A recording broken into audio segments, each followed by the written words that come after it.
Hello everyone, সবাই কেমন আছো? আশা করি সবাই খুব ভালো আছো। অনেক দিন পর আবারও তোমাদের সামনে একটা ভিডিও নিয়ে চলে এসেছি, তোমাদেরকে দেখার অনুরোধ রাখলাম। আজকে আমরা যাচ্ছি পুরী। তো পুরী তো সবারই কাছে খুব প্রিয় একটা জায়গা বাঙালিদের কাছে। তো অনেক বছর পর, প্রায় 9 বছর পর আমি আবার পুরীতে যাচ্ছি। তো আমার খুব ভালো লাগছিল। তো লাস্ট মোমেন্টে সব কিছু বুক করা, টিকিট, সমস্ত কিছু, হোটেল। তো খুব মজা হচ্ছিল। এটা একটা ফ্যামিলি ট্যুর ছিল। তো আমাদের ট্রেন ছিল শালিমার স্টেশন থেকে। এখন বেশিরভাগ ট্রেন শালিমার থেকে ছাড়ে। তো পুরী যাওয়ার জন্য আমরা শালিমার স্টেশনে চলে গেছিলাম। তো আমাদের ট্রেন ছিল প্রায় নটা নাগাদ। তো ট্রেন ছেড়েও দিয়েছে। তো শালিমার স্টেশনটা একটু অনেকটাই দূর আমাদের এখান থেকে। তো আমরা একটু আগেই বেরিয়েছিলাম। তো যথারীতি ঠিকঠাক টাইমে পৌঁছে গেছি। তো তারপরে ট্রেন ছাড়ার পর সারা রাত্রির ট্রেনে। তো ভোরবেলায় এটা 5টার দিকে আমরা পুরীতে নেমেছিলাম। তো জার্নিটা বুঝতেও পারিনি, ঘুমিয়ে পড়েছিলাম ট্রেনে উঠে। তো এই হচ্ছে পুরী ঢোকার 2-3 মাইল আগে ট্রেনটা দাঁড়িয়েছিল এক জায়গায়। তো সেইখানটা আমি একটু উঠে আশপাশটা একটু ভিডিও করছিলাম। বেশ আবহাওয়াটা ভীষণ ভালো লাগছিল, বেশ ঠান্ডা ঠান্ডা আবহাওয়া ছিল। সকালবেলার একটা মনোরম হাওয়া দিচ্ছিল। তো এই পুরী স্টেশনে আমরা পৌঁছে গেছি। এবার এখানে থেকে বাইরে বেরিয়ে আমরা অটো নিয়ে আমাদের হোটেলের দিকে যাব। চলে এসেছি আমাদের হোটেলের সামনে। তো একদম সমুদ্রের ধারে আমাদের হোটেল ছিল।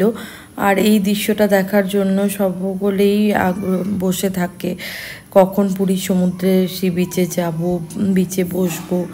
তো আমারও সেই রকমই ইচ্ছা ছিল। তাও এত বছর পর গিয়েও সেই রকমই আমি অনুভব করছিলাম।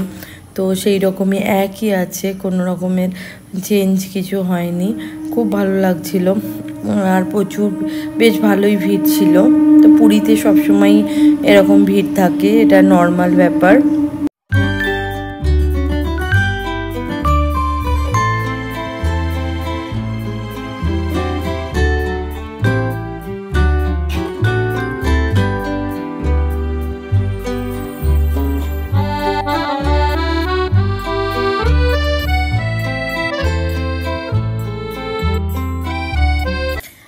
এখানে আমরা একটু ফটো শ্যুট করছিলাম, একটু নিজেদের মধ্যে মজা করছিলাম।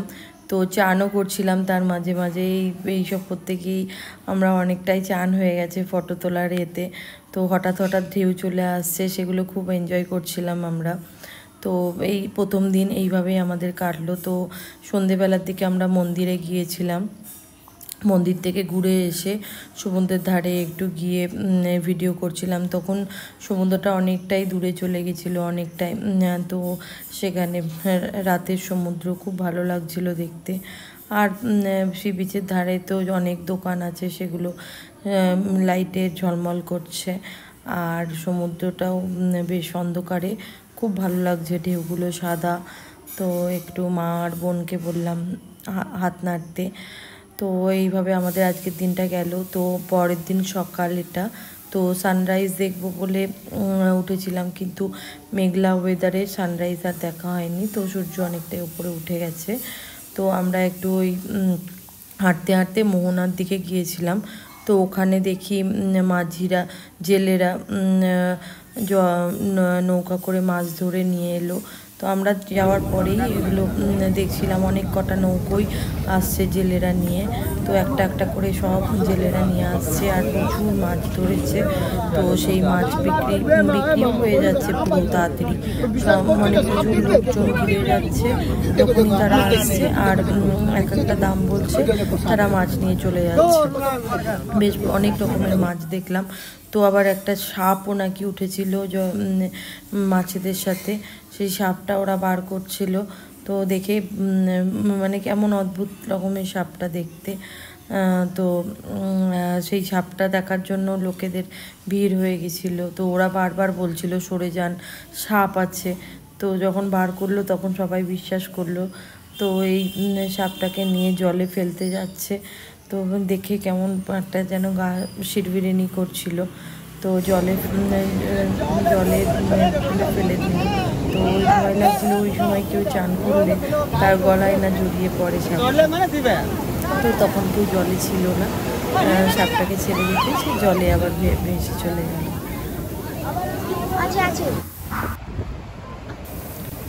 তারপরে আবার আমরা হাঁটতে হাঁটতে মোহনা দেখতে ওই লাইট হাউসের ওখানটা অবধি গিয়েছিলাম।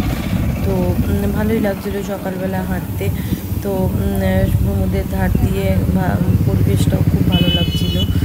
আর আমরা পুরীতে মোটামুটি 4 দিন মতন ছিলাম।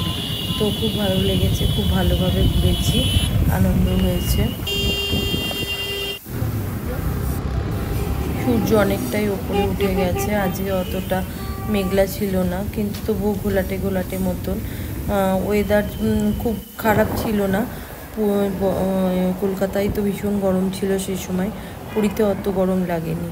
তো আমরা এবার একটু বেরোলাম সাইড ট্যুর করতে, বিপত্তারিণী মন্দির দিয়ে স্টার্ট করলাম। তো বিপত্তারিণী মন্দির এটা একটা অটোয় করে আমরা গিয়েছিলাম। তো 2 ঘন্টা মতন লেগেছিল আমাদের সব কিছু ঘুরে আসতে। বিপত্তারিণী মন্দির পর তারা মা দর্শন করলাম।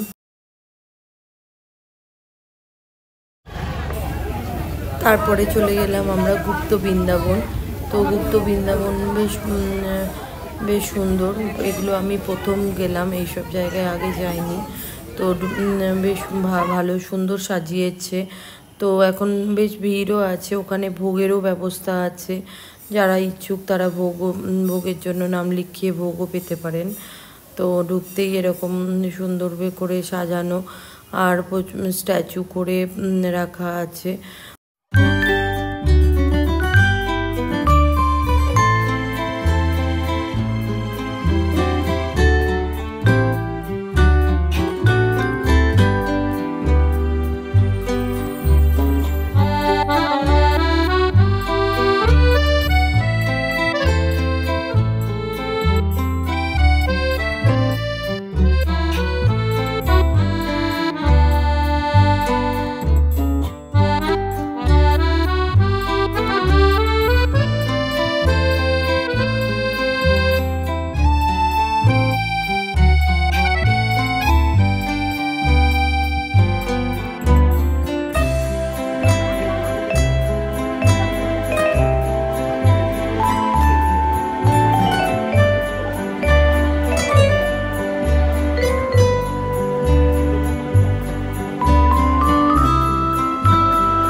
এত দূর পর্যন্ত গুপ্ত বৃন্দাবন আমরা ঘুরলাম। অনেকক্ষণ টাইম লাগবে ঘুরতে, প্রায় 1 ঘন্টা মতন আমাদের টাইম লেগেছিল।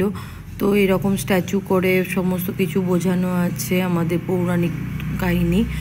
আর তারপরে আমরা এলাম তোতাপুরীর আশ্রম। তোতাপুরী আশ্রম আসলে এখানে রামকৃষ্ণদেবের যিনি গুরু, তার আশ্রম, তিনি এখানেই সাধনা করেছিলেন, ওখানে এক বট গাছের তলায়।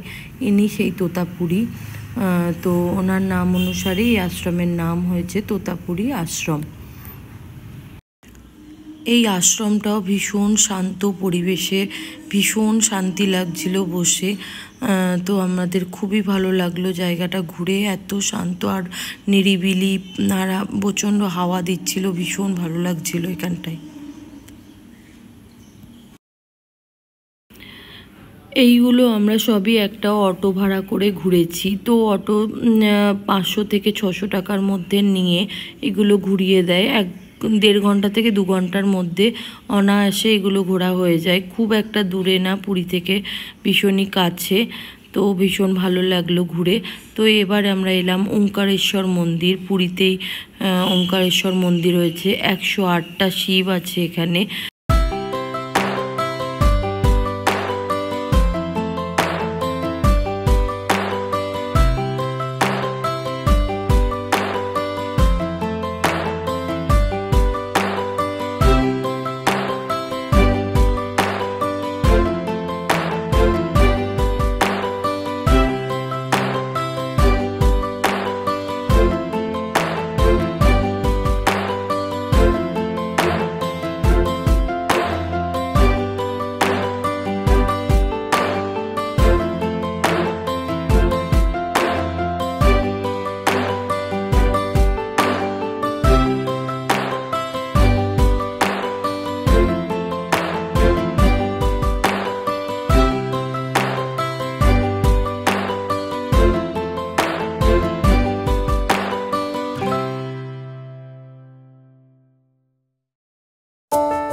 সমস্ত কিছু ঘুরে আমরা আবার হোটেলের দিকেই যাচ্ছি। তো ভালোই ঘোরা হলো আমাদের।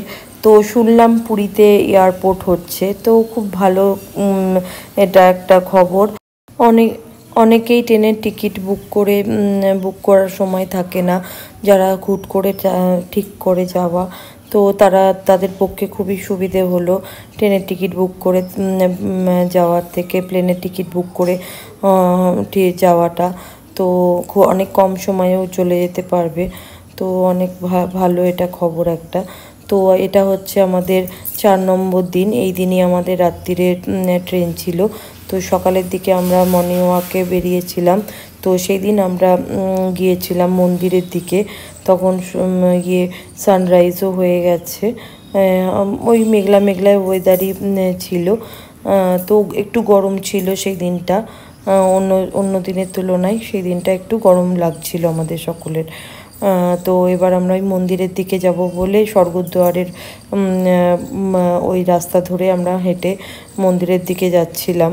তো একটু সামনেরটায় স্বর্গদ্বারের রাস্তাগুলো তো ভিডিও করা হয়নি, তখন সবই বন্ধ, কারণ তখন সকাল 6টা মতন বাজে এই সময়টায়।